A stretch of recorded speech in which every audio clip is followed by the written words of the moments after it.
So this week was all about attitude. My attitude was not a good attitude this week at all. Every time I woke up, I was absolutely depleted. I was sad. I was grumpy, complaining about life. Things just haven't been going right. So that really contributed to a bad attitude. Now, what did I have to do to get out of this bad attitude? I had to really look inside and say to myself, how do I want my day to turn out? And if I want my day to be better, then best I change my attitude.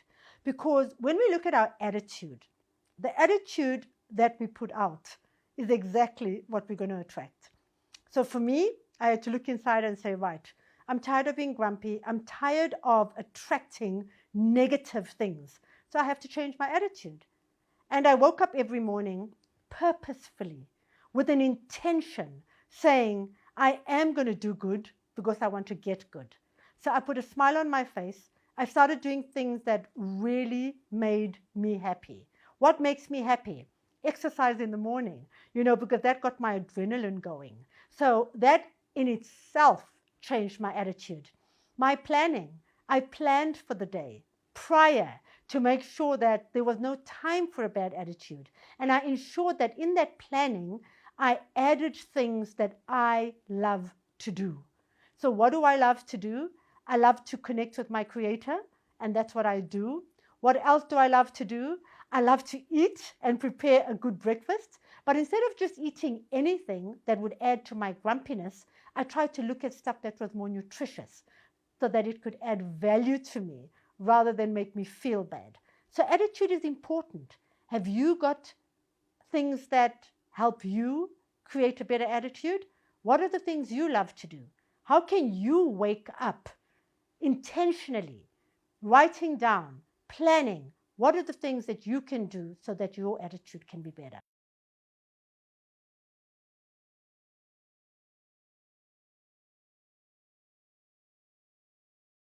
So I've shared what I've done for myself to change my attitude. What are you going through? Are you having a bad attitude? And if you're having a bad attitude, have you been able to identify why you see it as a bad attitude? Are you getting up grumpy? Are you getting up feeling demotivated? Are you getting up not knowing what to do with yourself? Are you feeling depressed? What are you going to do? What are the things that make you happy? What are the things that you can do that can change your attitude? Maybe you need to look at changing your diet. Maybe you need to look at planning your day a little better. Maybe you need to dig down deep and identify what are the things that make you happy and make a list of them and intentionally put that out so that you can change your attitude from a bad attitude to a good attitude.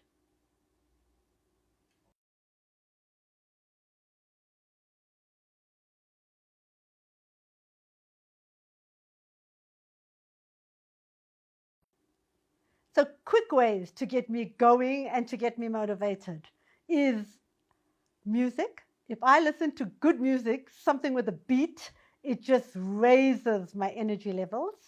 I love to dance. So if I dance and I get a spring in my step, that gets me motivated. And just to smile, just to laugh, and sometimes it's difficult to laugh when you're not feeling like laughing. So what do? I look at myself in the mirror and I just start off with a smile. And then I start off with a giggle. And another great thing is to watch a good movie. And the best thing for me is Sister Act. I mean, when I look at those nuns just dancing away, it is just awesome. It just puts a smile on my dial. What gets you going? What makes you happy? Have you looked inside? Write down a few things. What makes you smile? And we all know what gets us going. We just haven't given it much thought. So think about it and try to do more of what gets you going and what puts a smile on your dial.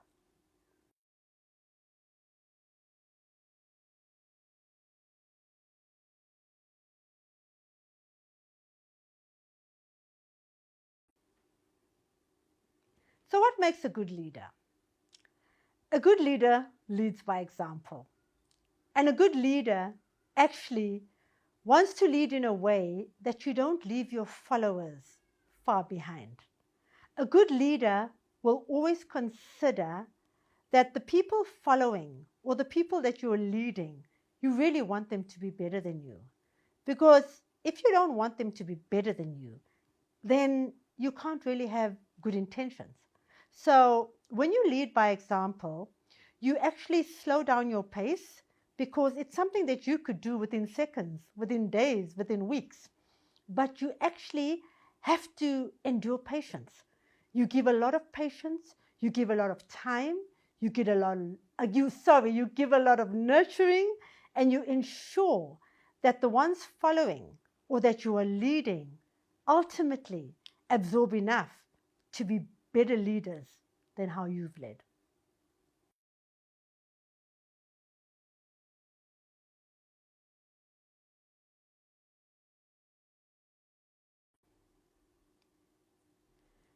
So as a leader, you will find that there's so many different characters and different personalities of the teams or the people that you're actually leading. So one has to look at the character, look at the personality, and say, how do I rather connect than correct? And how do I look at what is the intention of the individual? What are their desires? Not what are my desires as a leader. What are their desires? How do I look deep and find out what are their skill sets? And how do I help them by leading and allowing them to develop their skill set at a pace that they are comfortable with? And in my opinion, that's a good leader. So if you intend being a leader, are you looking within? Are you taking the time to understand different people's personalities, different people's skill sets? Are you taking the time to connect rather than correct? And lead by example, and lead at a pace that makes others happy, not you happy, and ultimately to get the best out of the people that you are leading.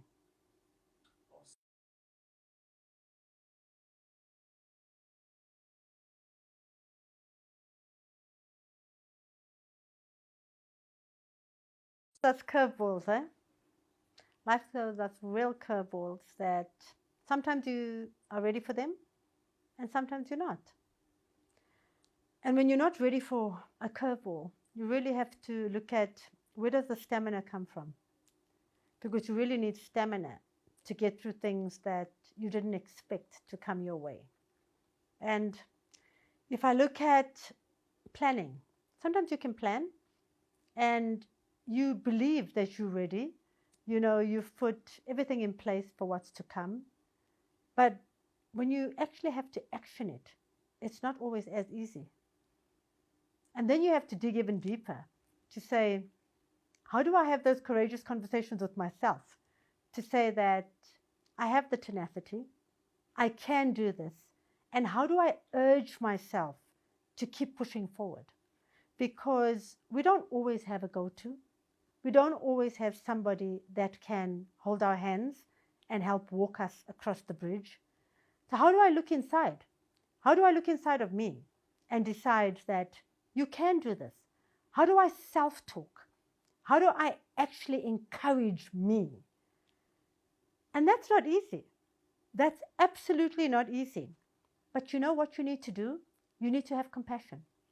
You need to look at yourself and say, if this was one of my best friends walking in and telling me about this pain that they're currently going through, this planning or the plan that they put in place, that's not working out according to the plan, because we're human first, right? And we're all trying to be perfect in this imperfect world. So what do you do at times where you've made a plan and you find that it's not going according to plan? You actually have to look at yourself and say, I can do this. And that's when affirmations come into play. And you dig deep and you say, I am great. I am better than the situation that's in front of me. If I just do a little more every day. I come back to the whole saying, how do I eat an elephant? Bite-sized chunks. So now you have to practice what you preach. Chew on that little bite-sized chunk on a daily basis so that it doesn't regurgitate on the inside and have to all spill out, because you have to take it step by step. And you will be amazed at how much stamina there actually is within you.